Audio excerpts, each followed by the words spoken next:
Жаманак Баатыр анын баласы Байтору болуш жөнүндө бий жөнүндө айтыңыз кандай? Жаманак жөнүндө айтып деппи? Жо Байтору. Өкөнтүң ата баласын айта бериңиз. Айтыңыз. Өкөнтүң айтып бер. Азыр уже сразу эстетип кетти.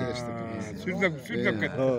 Эстеп айта бериңиз. Байтору канча катын алды эле, кимдин кызын тартып алды эле, ошолорду айтып бериңиз да. Сиз атаңыздын иши эмне үчүн акыркы бала болуп каласыз? Себептен айтып берсеңиз чыга берет. Сиз чоң аталарыңыздан уккансыз, элден уккансыз. Ошо билгениңизди айта бериңиз. Тоғызторого бир аксакалдыкына бардык. Сизде аксакал экен, анан сөз баштай албайт. Канчага келдиңиз эле десем, 81-демин дейт. Канча катын алдың эле десем, ой бирөө эле үйдө бирөө дейт. Анткени сөз баштап кетиш керек да. Анысы кандай? Тартынбаңыз. Жирөөч болбосо айтылбай калат. Ошо айтыңыз. Жиреп кетиш керек. О, муну эмес Анжираны мындай кичине билген киши чукуп туруш керек. Мындай тартып. Ырай жөнүндө айтсаңыз, Ырай каяка барып окуптур, эмне кылыптыр? Жо райдан бери жагын айтыңыз. Жаманактан айтыңыз. Жаманак. Эми аларды мындай укпай калдык сайыстын. Жаманак менен Байторун айтыңыз. Билгениңизди айта бербейсиз. Ушунтип айтпайчы. Бирок негизи кыргызстардын өзү жана сынчы деп айтат.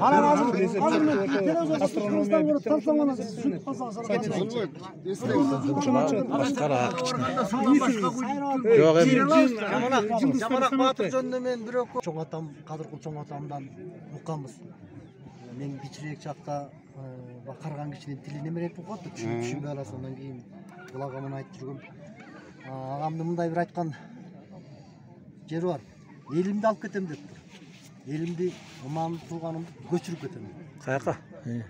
Отурбайсызбы? Анан ушул нерсеси эсте калган. Анан биз ойлодук да. Анан кийин ар кимибиз эле тиги атабызды мактай беребиз да. Анан Жаманак Баатырдын жанагынтип адамдарды байгеге сайган жери бар да. Анан дагы эле ушинтип атабызды мактап коюп, анан чындык барбы жокпу деп. Анан кийин заман жанагындай болуп калды. Азыр маалымат эркин чыга баштады. Анан азыр мен ошону таптым. Тапканда дагы Алымбек Санжырасынан таптым. Чүйлүк Алымбек деген аксакал экен. Айтып Тургунбек уулу.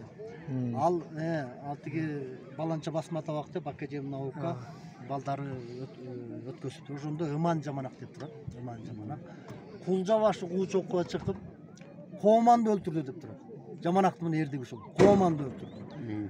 Ал эми Садырхан өзүнүн элчисин Абылайга жибергенде кыргыздын тиги ар бир бий болуштугунан барган да, ошондо жибергенде Садырхан мынтип айтыптыр. Мени хан деп таанысын Абылай. Туура ошондой айткан. Мени хан деп таанысын. Анан айтыптыр, мен Баланчаны өлтүрдүм, Түгүнчөнү өлтүрдүм, Жапектин Кооманын өлтүрдүм деп. Анан ошо кулжа башы чокко чыкканда Кооман экөө беттешип кароол карайын деп Жаманак Баатыр чыгыптыр. Аскер менен барып кулжа башы чоккусун Иленин боюнда тоо дейт. Абылай айтчу экен, Иледен ары өтпөгүлө. Өзүңөр барып кыргызга тийишесиңер анан жанагынтип малымды чапты деп анан кайра мага келесиңер деп 2 жолу арыштанып барганда билесиздер да болбогон. Анан Садыр жана Жаманак Баатырдын элимди көчүрүп кетем деген ушул жерден келип так чыгып атат да, мен окуп алып жакамды кармандым. А кезде Түндүк Кыргызды бүт эле Эсенгул билчү экен, чоң Эсенгул. Сарбагыштын чоң Эсенгул билип жыйын куруп, анан Садырды ошол жеңге алып барып казактар менен чектешкен аймакка коюп, ушу чек ара. Азыркы эле чек аранын маселеси ошол кезде эле куруштурган, анан бекемдесин деп Садырды алып барган экен. Садыр өзүнүн эли менен кетип баратканда иниси барбай койду. Иниси барбай коюп, иниси калып калыптыр. Султамырда калып калган. Сейит. Анан Садырдын коргонунун ордун сиздерден угуп калдым го, жана азыркы жана Киров узактагысын Чоң капкада калган. Аженде коргон курган экен. Анан ошондогу Жаманак Баатыр бул Садырга замандаш болуп анан Түндүк Кыргыздардын жанагында жыйындан кийин жанагынтип Садыр элин алып баргандан кийин жаманаттан элимди алып барып жанагы жерге отургузам алып кетем деген сөз Аула ошондон менен чыккан. согушкан.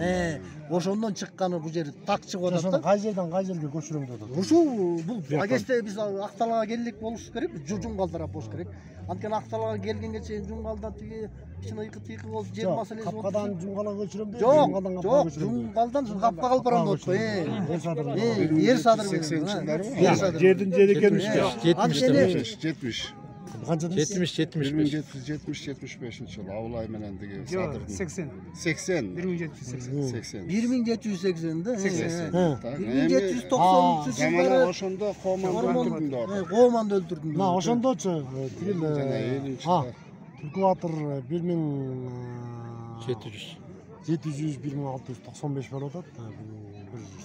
58 1700 канча? 1695 1695, 1700 да.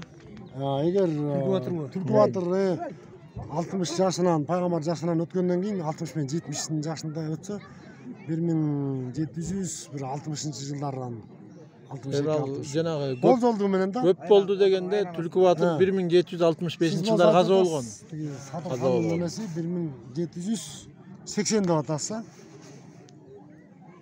1780 жылы Садыр каза болуп атпайбы? ошондо ырай Түркү батырдын буяласы болушу толук ыктымал экен. Качкен. Качкен. Жанагы сен айтып атасың атың ким? Жок ала. Эгер болсочу Түркү батырдын заманында болсо ушундай барбы жаңы? Бул жерде Жок, Путин менен мына. чакырып